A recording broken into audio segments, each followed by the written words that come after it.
Look, for me, a life-changing game is like the ultimate joy in life. As an indie game lover, we have never lived in a better era.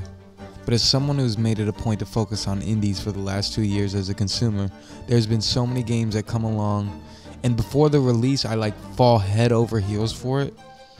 And it can be for so many reasons, like including its gameplay or art style, or just some preconceived notion of what I think it may be.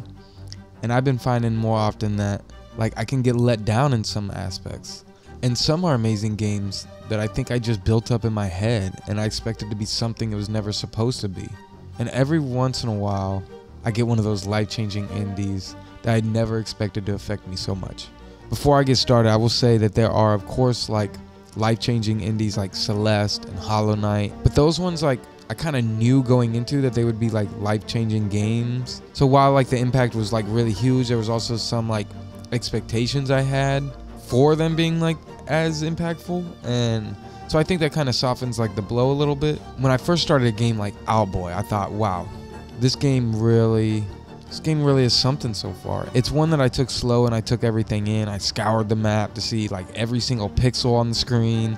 Owlboy was honestly my first Metroidvania experience too. And as the story progressed, I fell deeper and deeper into it. And it was the first game besides Stardew Valley that I felt like I was in that game, I was Milo or I forget his name. Oh my god. Speaking of Stardew Valley, after getting a Switch for the first time during COVID and finally experiencing Animal Crossing, I dove into Stardew after that.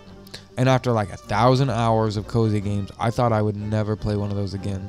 One day I randomly downloaded Spiritfarer on PS Plus, and wow, this game made me cry at least 4 times throughout, and I'm probably being modest in saying that. It was probably more.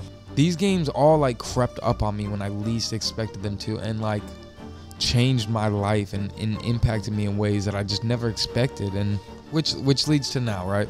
My YouTube is a Silksong Cope channel that I'm desperately trying to pivot from. Not really, but while Hollow Knight is actually my favorite game in the world right now, my love for indies will always outweigh that, and it's the reason I love Hollow Knight as well.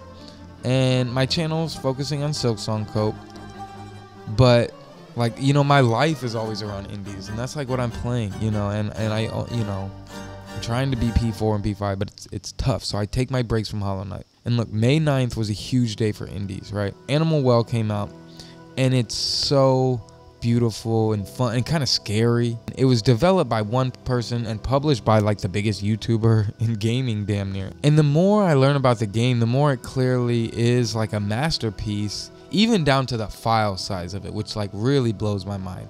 Animal Well was my first focus that day and for the rest of that week.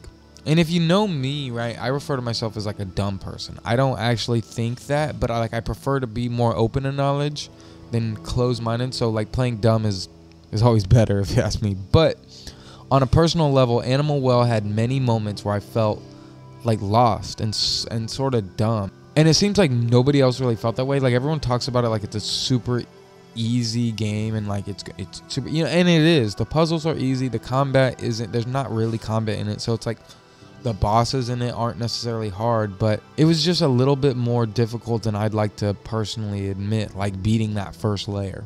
It's just when I first started to catch wind of some of the deeper secrets at play, I genuinely had no clue to where to begin, and how to finish. And beating it is so amazing and beautiful, and you get to the spot that shows you the game is far from over, and I gotta be honest, I haven't turned the game back on really since then. I'm far from done with the game, and I can't wait to go back, and I think my overall opinion of it will change, but I can't even review the game or do anything because I feel I've only played half of it, and I really do think I love these type of games, but there is sometimes this barrier for myself, and I think that a lot of other people feel that. I think there's a lot of people that get turned off of these type of games.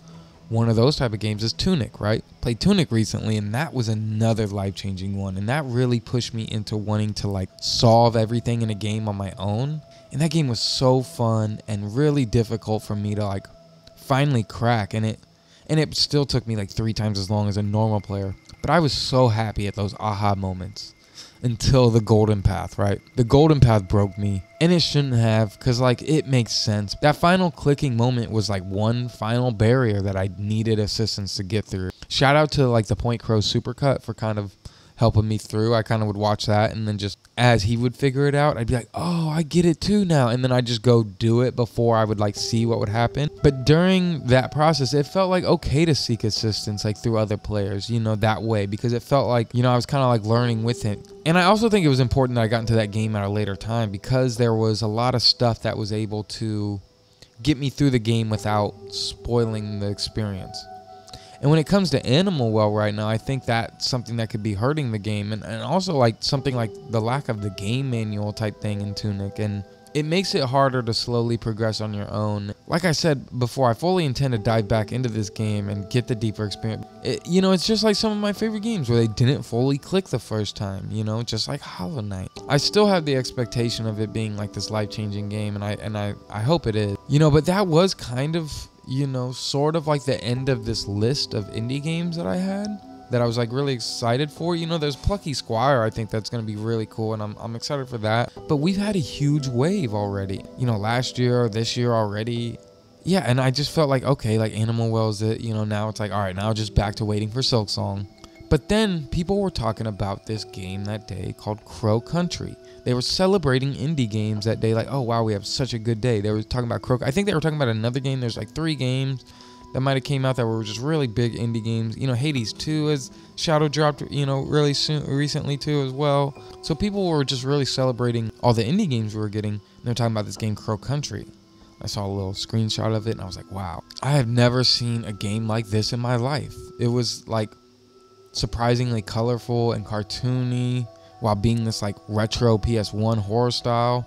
Like, I've never played a Resident Evil game or Silent Hill game or any of those style games like my entire career. And I've never played a Final Fantasy game, which is where I later heard that like the character model like aesthetic is from. But for some odd reason, this game like burnt an image into my brain and I could not stop thinking about it. And I showed it to my girlfriend who loves like horror stuff and loves a game with like a queen lead in it, and we watched a trailer and it just looked so good and she thought it looked good. And for like the whole week I was like, should I buy Crow Country tonight? Should I buy Crow Country tonight? Like, I was trying to get her to like convince me to get it, but I took my time with Animal Well and I beat it. You know, there was like 4 or 5 days where I just played it for like an hour or two. I finally had no choice left but to get Crow Country. And I don't really like record my whole game experience as often, especially like lately. I've just been like streaming Rain World and Hollow Knight and a few other little things, but I decided to record my Crow Country thing.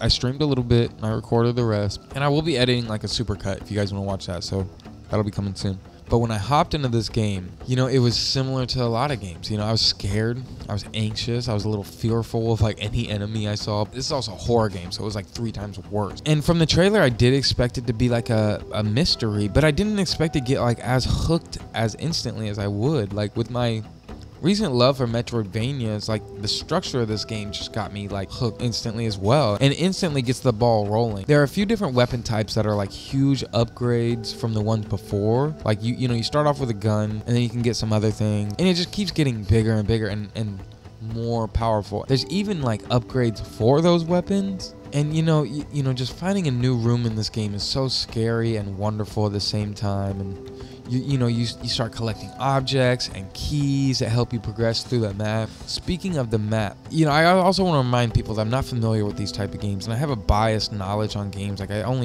know what I know. I know a lot of games, but there's a ton that I don't know. But initially I'm thinking like, wow, this map is really small. Like it has to get so much bigger, right? And then I realized like, wow, you have like a third of the map open to you pretty much from the jump, you know, minus the basement section. I'm not including that. But I started progressing like really slowly, just scouring the entire place for making sure I found everything. And it just started to feel so large yet so small at the same time. I say this as a good thing. Like the amount of story and detail and searchable things in the game is like a masterclass of space management to me. Even keeping the game to like a modest 5 to 7 hour playtime, but making it feel like such a full experience is something that shouldn't be overlooked in this game. Huge congrats to the brothers who made this at SFB Games. Like, you guys are truly amazing, crafted an amazing game. This game, like a lot of other games mentioned before, kind of leaves you hanging, in the story, not in, in what you need to do next. And while it does have like tutorials baked into the magazine pages scattered around the map, and there's story and lore and objective clues in like the staff memos and notes around the place,